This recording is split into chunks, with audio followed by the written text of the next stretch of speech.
In a sleepy small town, an innocent traffic stop spirals into a web of deceit, racism, and betrayal. When undercover agent Ariel Nielsen is falsely arrested, she uncovers a conspiracy that reaches far beyond two rogue cops.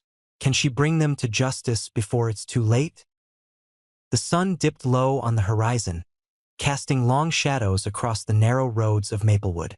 Ariel Nielsen gripped the steering wheel of her black sedan, her knuckles relaxed but her eyes sharp, scanning the quiet streets with practiced precision. She had spent years perfecting the art of blending in, of becoming invisible when necessary, and tonight was no exception. Her mission, tracking a suspected cybercriminal operating out of this sleepy town, required subtlety. But subtlety wasn't always enough. A flicker of red and blue lights erupted in her rearview mirror, slicing through the calm like a knife. Ariel's jaw tightened ever so slightly, though her expression remained neutral. She slowed the car and pulled over to the shoulder, her mind already racing. She hadn't been speeding, hadn't crossed any lines, and yet here they were. Two squad cars rolled up behind her, their headlights glaring into her mirrors like accusatory eyes. The first officer approached, a tall man with broad shoulders and an air of casual arrogance. His badge read, O'Donnell.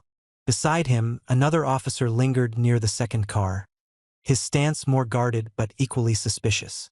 O'Donnell tapped on her window with the back of his hand, his movements deliberate, almost theatrical. Ariel lowered the glass, meeting his gaze with steady composure. "License and registration," he said, his tone clipped, dismissive. There was something in his voice, a faint edge that hinted at more than routine procedure. "Of course," Ariel replied smoothly, reaching for her wallet and the glove compartment. She handed over the requested documents, watching as O'Donnell glanced at them briefly before stepping back to confer with his partner. Their voices were low, but Ariel caught fragments of their conversation. "Fits the profile? Worth checking? You never know."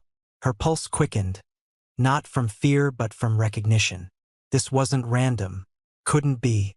In all her years working undercover, she'd seen this pattern too many times.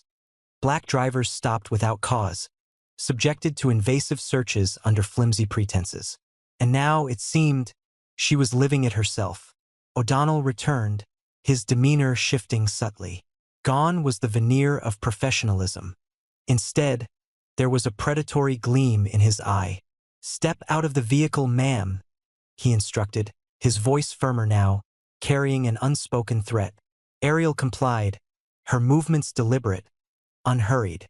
She knew better than to argue, better than to give them even the slightest excuse to escalate things further. As she stood beside her car, hands visible, O'Donnell began circling her like a hawk sizing up its prey. He shone his flashlight into the interior, scrutinizing every inch, the seats, the dashboard, the trunk. Then came the inevitable question. "What brings you to Maplewood?" he asked, his tone deceptively casual. "I'm visiting family," Ariel lied effortlessly, her voice calm, measured. "Is there a problem, officer?" He didn't answer immediately, instead exchanging a glance with his partner, Miller, who had joined them by now. Something passed between them, an unspoken agreement, a shared understanding. Without warning, O'Donnell gestured toward the back seat. "Mind if we take a closer look?" Ariel hesitated for the briefest moment, then nodded. "Go ahead." The search was thorough, invasive. They rifled through her belongings, pulling out items with unnecessary force. A laptop, a notebook, a spare phone, all meticulously catalogued and examined. Ariel watched silently, her mind working furiously. These men weren't looking for evidence of wrongdoing. They were fishing, hoping to find something, anything, that could justify their actions. And then it happened. O'Donnell held up a small baggie containing an illegal powder, his lips curling into a smirk. Well, what do we have here?" Ariel's stomach dropped, but outwardly, she betrayed nothing.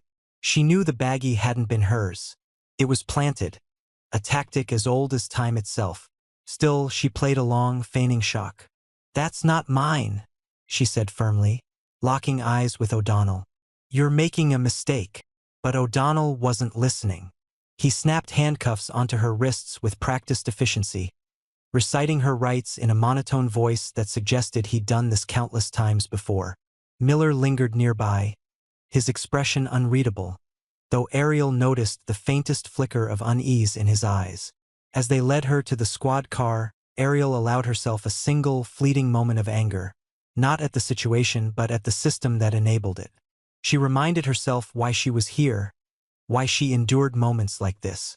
Justice wasn't just about catching criminals. It was about exposing the rot within institutions meant to protect people.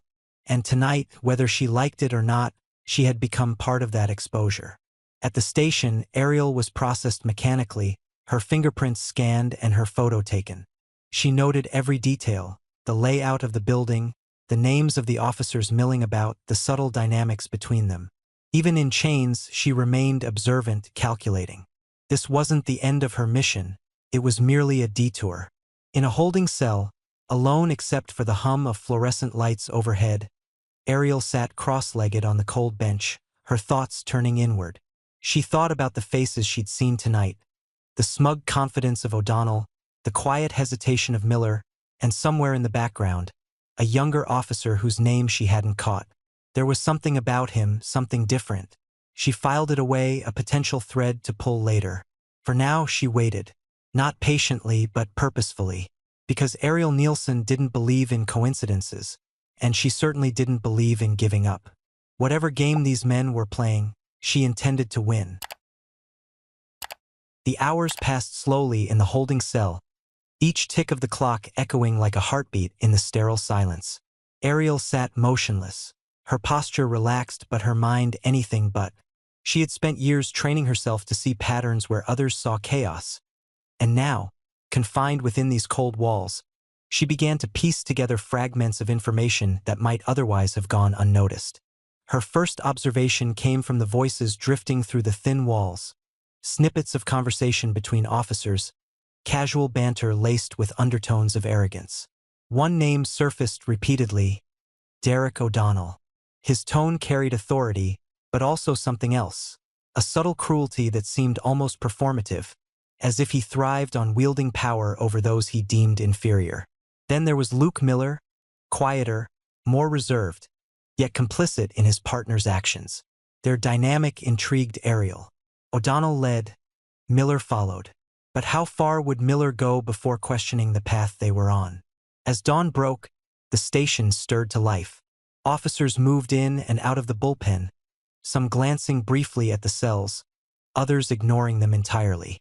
Among them was a young man whose presence caught Ariel's attention. He couldn't have been older than 25, his uniform still crisp, his badge gleaming with the polish of someone new to the job. Larry Torres. That was his name, she learned when another officer called out to him. There was something earnest about him, a flicker of idealism not yet dulled by cynicism or corruption. Larry lingered near the booking desk, flipping through files with an intensity that suggested he wasn't just going through the motions. Occasionally, he glanced toward the cells, his brow furrowed as though wrestling with conflicting thoughts. When their eyes met briefly, Ariel held his gaze, letting curiosity pass between them without words. It was a calculated move, planting a seed of doubt in his mind. If anyone here could become an ally, or at least a loose thread in the tightly woven fabric of this corrupt system, it was him. By mid-morning, Ariel's patience began to bear fruit. An older officer, grizzled and overweight, entered the bullpen carrying a stack of folders. He dropped them onto a nearby table with a grunt, muttering something about routine audits.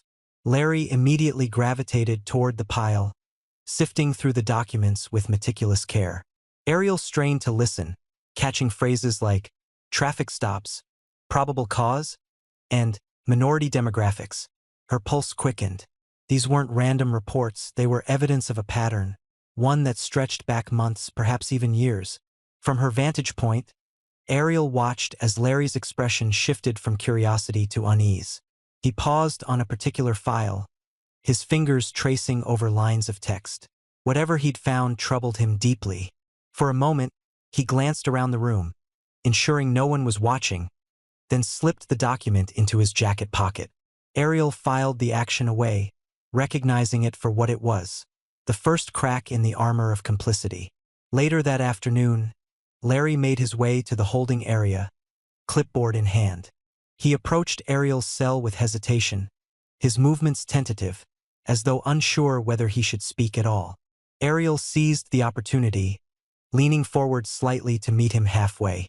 "You seem conflicted," she said softly, her voice low enough to avoid drawing attention. "Something bothering you, officer?" Larry blinked, startled by her directness. I'm just doing my rounds," he stammered, clutching the clipboard tighter. Ariel tilted her head, studying him with an intensity that bordered on unnerving. "You don't strike me as the type who enjoys arresting people based on assumptions. Am I wrong?" His jaw tightened, and for a moment, she thought he might walk away.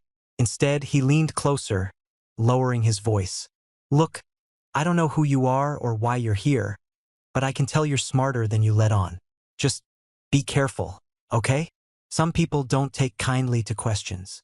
It wasn't much, but it was enough. Ariel nodded, allowing a faint smile to play across her lips. "Thanks for the advice, Officer Torres. I'll keep that in mind." As Larry retreated, Ariel felt a surge of satisfaction. She hadn't pushed too hard, hadn't revealed too much. Yet she had planted a seed, nudging him closer to the truth while giving him space to wrestle with his own conscience. The real challenge would come later, when he decided which side of the line he wanted to stand on. Meanwhile, Ariel turned her focus inward, replaying every detail of her arrest and subsequent observations. She recalled the ease with which O'Donnell and Miller had fabricated evidence against her, the nonchalance with which they operated. This wasn't isolated misconduct, it was systemic. And if she wanted to dismantle it, she needed proof. Proof that extended beyond her personal experience. Her thoughts drifted to the NSA team monitoring her mission. They would have noticed her prolonged absence by now, possibly even initiated protocols to locate her. But time was of the essence. Every second she remained in this cell was another second O'Donnell and Miller could exploit their positions, targeting others like her. She needed to send a signal, something subtle yet unmistakable. That evening, during a routine check-in, Ariel requested access to the station's restroom. The guard escorting her hesitated but eventually relented, unlocking her cuffs long enough for her to use the facilities. Inside, she scanned the small, tiled room for anything useful. Her eyes landed on the ventilation grate above the sink. With swift precision, she removed a pin from her hair, using it to pry open the grate just wide enough to slip inside a tiny data chip concealed in her pocket. The chip contained encrypted coordinates and a distress signal designed to alert her team without raising suspicion. When she returned to the cell, Ariel allowed herself a small, private victory. Help was coming. But until then, she resolved to continue gathering intel, unraveling the tangled web of corruption one thread at a time. Outside, the world moved on unaware. In the bullpen, Larry sat hunched over his desk, staring at the stolen report. Names blurred together on the page. Names of individuals stopped, searched, arrested, and released without charges. Each entry bore similarities: vague descriptions, flimsy justifications, disproportionate targeting of minorities. The realization hit him like a freight train. This wasn't justice. It was oppression masquerading as law enforcement. For the first time since joining the force, Larry felt the weight of his badge, a reminder of the responsibility he had neglected. He didn't know what to do next, but one thing was certain: he couldn't ignore the truth any longer. The days blurred together in the holding cell, each one marked by the rhythmic hum of fluorescent lights and the distant murmur of voices from beyond the bars. Ariel Nielsen remained patient, her composure unwavering even as the hours stretched into monotony. She knew better than to rush things. Timing was everything when unraveling a web as intricate as this one. But patience didn't mean passivity. Every interaction, every observation, was another piece of the puzzle she carefully assembled in her mind. Larry Torres became a frequent visitor, though his presence was never announced or expected. At first, his visits seemed routine. A clipboard in hand, a few perfunctory questions about her well-being. but Ariel could sense the storm brewing beneath his calm exterior. His eyes betrayed him, darting toward the other officers with a mixture of suspicion and unease. He wasn't just checking on her. He was searching for answers, testing the boundaries of what he dared to question. One afternoon, Larry lingered longer than usual, his voice barely above a whisper. "I've been looking into some discrepancies," he admitted, glancing over his shoulder to ensure no one was listening. "Things don't add up. Not just with you, there are others. People who were stopped, searched, arrested, and then let go without charges. It's like they're fishing, hoping something sticks." Ariel leaned forward slightly, her expression neutral but her tone inviting. "And what do you think that means?" Larry hesitated, his fingers tightening around the edge of the clipboard. "I don't know yet. Maybe I'm reading too much into it." He trailed off, shaking his head. "Maybe there's something bigger going on here. Bigger than two bad cops?" Ariel asked pointedly, her gaze steady. The question hung in the air between them, heavy with implication. Larry didn't respond immediately, but the flicker of doubt in his eyes told Ariel everything she needed to know. The seed she had planted was taking root, growing into something that might soon demand action. Elsewhere in the station, Derek O'Donnell and Luke Miller carried on as if nothing were amiss. They laughed loudly during coffee breaks, their camaraderie masking the tension simmering beneath the surface. But Ariel noticed subtle shifts in their behavior. Glances exchanged when Larry walked by, muttered comments dismissed as jokes. O'Donnell, in particular, seemed increasingly agitated, his arrogance giving way to paranoia. He barked orders more sharply, his movements jerky and impatient. Something was getting under his skin. It wasn't long before Ariel discovered what that something was. During another routine check-in, Larry slipped her a folded piece of paper, his hands trembling slightly as he passed it through the bars. "Be careful," he whispered before walking away. Inside the note was a list of names, individuals who had been targeted by O'Donnell and Miller over the past year.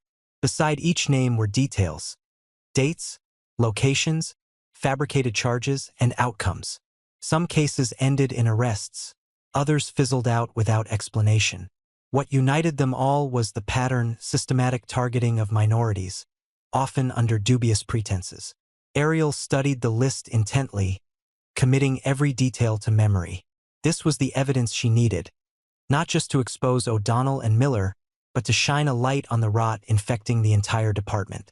But exposing corruption required allies, and Larry was proving to be an unexpected but crucial one. Still, she couldn't rely solely on him. Time was running out, and she needed to act decisively. That night, under the cover of darkness, Ariel activated the distress signal hidden in the ventilation grate. The tiny data chip transmitted encrypted coordinates and a coded message to her NSA team, alerting them to her situation and providing preliminary intel on the corruption she had uncovered. She knew it would take time for reinforcements to arrive, but the wheels were now in motion. Help was coming, and when it did, O'Donnell and Miller would regret ever crossing paths with her. Meanwhile, Larry found himself caught in a dangerous game of cat and mouse. His investigation had led him to discover a locked filing cabinet in the basement archives, its contents sealed behind layers of bureaucracy and intimidation. When he finally managed to pry it open, he found folders labeled Operation Clean Slate. The documents inside painted a chilling picture, a coordinated effort to frame individuals for crimes they hadn't committed, using falsified evidence and coerced confessions to maintain control over the community. The scale of the conspiracy left him reeling, his faith in the system shattered.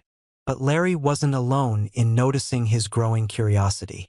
One evening, as he pored over the files in an empty interrogation room, the door creaked open.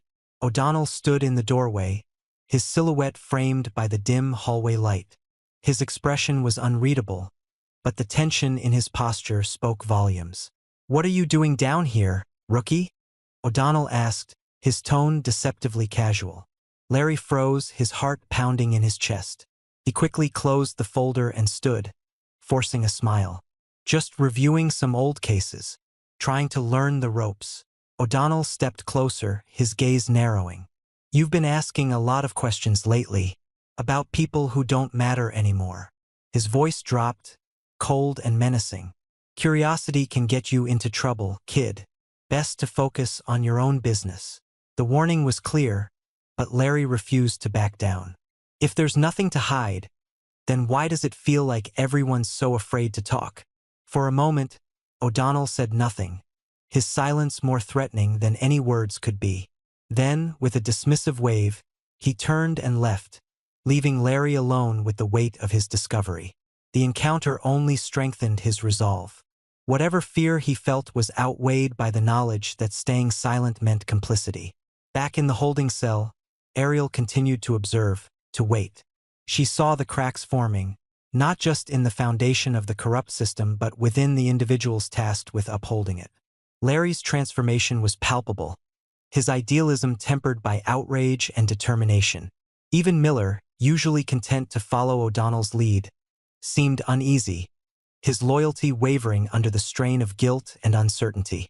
Ariel knew the tipping point was near. The threads she had pulled were beginning to unravel, revealing the tangled mess beneath. All it would take was one decisive move, one spark to ignite the fire. And when that moment came, she would be ready. The arrival of the NSA team was as subtle as a storm brewing on the horizon. At first, there were no flashing lights or dramatic entrances, just a black SUV pulling into the station's parking lot at dawn, its windows tinted and its occupants silent. Agent Fred Hall stepped out, his tailored suit and polished demeanor blending seamlessly with the facade of federal auditors conducting routine inspections. Behind him, two other agents carried briefcases filled with equipment designed to extract every secret hidden within the precinct's walls. Inside, the atmosphere shifted almost imperceptibly. Officers exchanged wary glances as Hall introduced himself to the desk sergeant, his voice calm but carrying an unspoken authority. "We're here to review departmental procedures," he explained, flashing credentials that silenced any objections before they could form. Standard protocol. Ariel watched from her cell, her lips curling into the faintest hint of a smile. The signal had been received, and now the wheels of justice were turning. She didn't know exactly how long it would take for Hall to connect the dots, but she trusted the process. For now, her role was simple: observe, wait, and ensure Larry stayed on course. Larry, for his part, was struggling to maintain his composure. He had spent the previous night poring over the Operation Clean Slate files, piecing together a timeline of corruption that stretched back years. Each revelation chipped away at his faith in the badge he wore, leaving behind a hollow ache where pride once resided. When Hall approached him later that morning, clipboard in hand, Larry hesitated only briefly before deciding to take the leap. "Agent Hall," he began, his voice low but steady. "There's something you need to see." Hall raised an eyebrow, intrigued. "And what might that be?"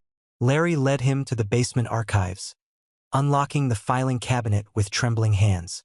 As Hall flipped through the documents, his expression remained impassive, though Ariel could imagine the gears turning in his mind. When he finally spoke, his tone was measured but laced with urgency. "You've done good work, Officer Torres. Now let me handle the rest." With that, Hall signaled to his team, who began setting up laptops and scanners in a nearby conference room. Within hours, they had accessed the precinct's internal servers, uncovering a trove of encrypted emails and financial records linking O'Donnell and Miller to a network of bribes, illegal seizures, and coerced confessions. It wasn't just about targeting minorities, it was about profit, power, and control. Meanwhile, tensions within the station reached a boiling point. O'Donnell sensed the shift immediately, his paranoia escalating with each passing hour. He cornered Miller in the break room, his voice a venomous whisper. "Something's off. Those feds are poking around where they don't belong. We need to clean house now." Miller hesitated, his usual deference wavering under the weight of guilt. "We should lay low for a while. Let things blow over." "Lay low?" O'Donnell snapped, slamming his fist against the wall. "Are you stupid? If we don't act fast, everything we've built goes up in flames." Their argument was interrupted by the sudden appearance of Hall, flanked by two agents. "Officers O'Donnell and Miller," he said coolly, "we'd like to ask you a few questions regarding your recent activities." O'Donnell's face darkened, but he masked his anger with a forced grin. Of course, Agent Hall. Happy to cooperate. His words dripped with sarcasm, but Hall ignored it, gesturing for them to follow. As the two officers disappeared into the interrogation room, Ariel felt a surge of satisfaction. The net was closing, and there was no escape. But her thoughts quickly turned to Larry, who stood outside the conference room, visibly torn between relief and dread. She called out to him softly, catching his attention. "You did the right thing," she said, her voice firm yet gentle. "No matter what happens next, remember that." Larry nodded, though his eyes betrayed lingering uncertainty. "I just hope it's enough." "It will be," Ariel assured him.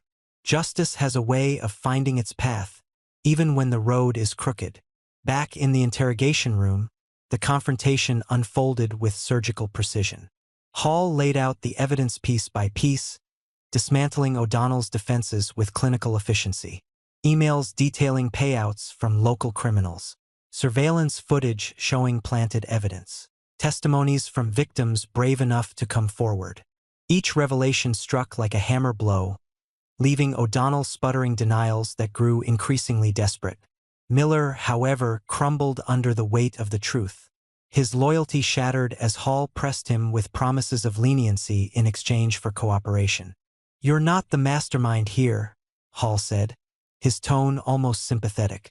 "Tell us everything, and you can salvage what's left of your career." It didn't take long for Miller to crack.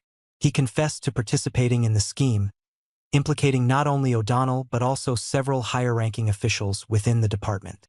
By the time the interrogation ended, the full scope of the conspiracy had been exposed, a web of corruption stretching far beyond Maplewood, ensnaring politicians, business owners, and law enforcement agencies across multiple jurisdictions. With the evidence mounting, the NSA moved swiftly to dismantle the operation.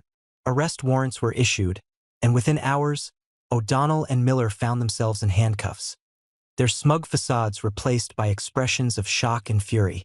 As they were led away, Ariel watched silently, her gaze unwavering. Justice, though delayed, had finally arrived. But the victory was bittersweet. When Hall approached her cell later that day, key in hand, Ariel didn't celebrate. Instead, she asked a single question. "What about the others? The ones who looked the other way? Who let this happen?" Hall sighed, his expression grim. "We'll get to them, one step at a time." As the lock clicked open and Ariel stepped into freedom, she felt the weight of unfinished business settle on her shoulders. This battle may have been won, but the war against systemic injustice raged on. And she knew, deep down, that her fight was far from over. Larry waited for her outside the station, his uniform still intact but his spirit transformed. "What happens now?" he asked, his voice tinged with both hope and fear. Ariel placed a reassuring hand on his shoulder. "Now you choose your next move. You've already taken the hardest step, facing the truth. The rest is up to you." As they parted ways, Ariel couldn't help but feel a flicker of pride. Larry had chosen to stand on the side of justice, even when it meant losing everything. And in doing so, he had reminded her why she fought, for people like him who refused to look away. The aftermath of the arrests rippled through Maplewood like a stone dropped into still water, its waves disrupting the carefully constructed illusions of order and integrity. For days, the small town buzzed with whispers, some outraged, others relieved, but all united by the shared realization that the system they had trusted was rotten at its core. The faces of Derek O'Donnell and Luke Miller were plastered across local news outlets, their names synonymous with betrayal and corruption. Yet Ariel Nielsen knew better than to believe this was the end of the story. Justice, she understood, was not a singular event but an ongoing struggle. In the wake of the scandal, the police department underwent a seismic shift. Federal oversight teams descended upon the precinct, dismantling entrenched hierarchies and implementing sweeping reforms. Officers who had turned a blind eye to misconduct were forced to confront their complicity, while those implicated in the conspiracy faced charges ranging from abuse of power to racketeering. It was a reckoning long overdue, though Ariel couldn't shake the feeling that some would slip through the cracks. their sins buried beneath layers of bureaucracy and denial. Larry Torres stood at the center of it all, his decision to step forward casting him as both hero and pariah. Some colleagues praised his courage, calling him a beacon of integrity in a sea of corruption. Others branded him a traitor, accusing him of betraying the brotherhood he had sworn to uphold. The weight of their judgment bore down on him, visible in the dark circles under his eyes and the tension etched into his posture. But Larry refused to retreat into silence. Instead, he embraced his role as a whistleblower, testifying before investigative committees and speaking openly about the systemic failures that had allowed men like O'Donnell and Miller to thrive. One evening, as the sun dipped below the horizon and painted the sky in hues of orange and purple, Ariel met Larry outside the station for the final time. She had shed her prisoner's uniform, now dressed in civilian clothes that marked her return to anonymity. Larry approached hesitantly, his hands shoved deep into his pockets, his gaze fixed on the ground. "I quit," he said simply, his voice heavy with resignation. "Turned in my badge this morning." Ariel nodded, unsurprised. "And what will you do now?" He shrugged, a flicker of uncertainty crossing his features. "I don't know yet.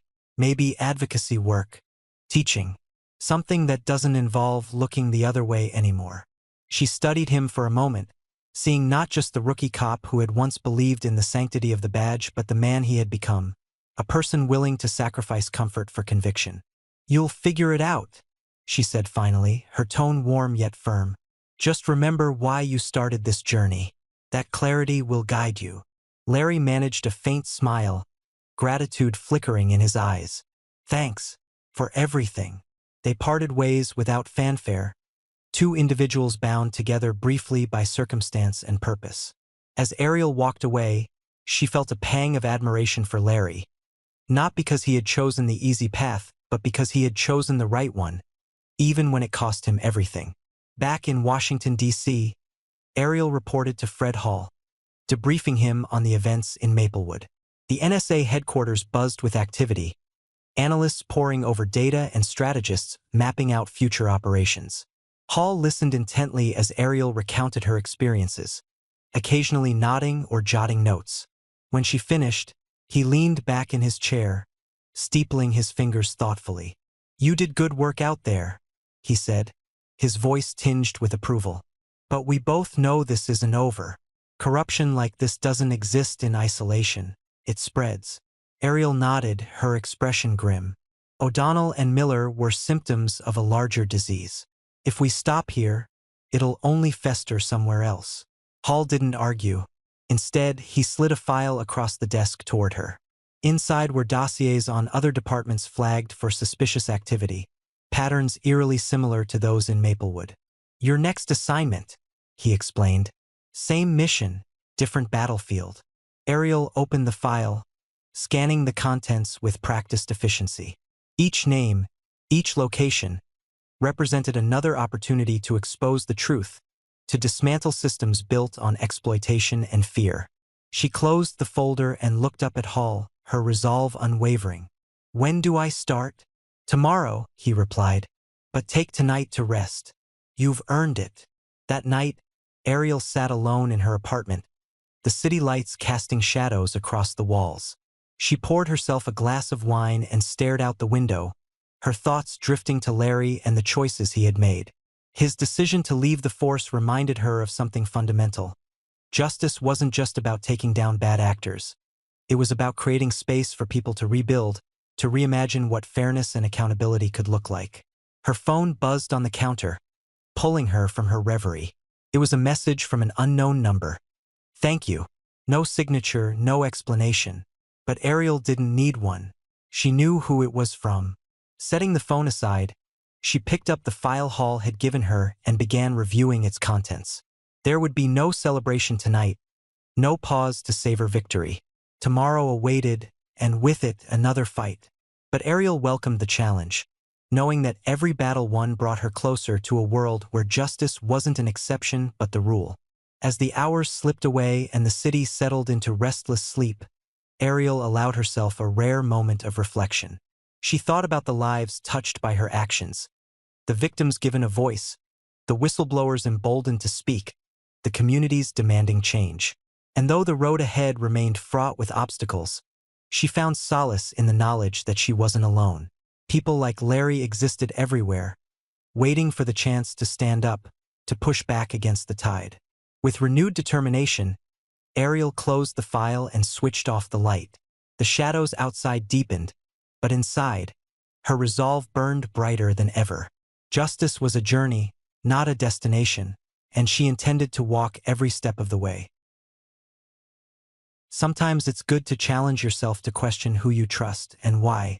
Would you risk everything to stand up for what's right, even when no one else will? Share your thoughts below. If you enjoyed this journey, don't forget to like, comment, and subscribe to embrace the journey for more gripping tales.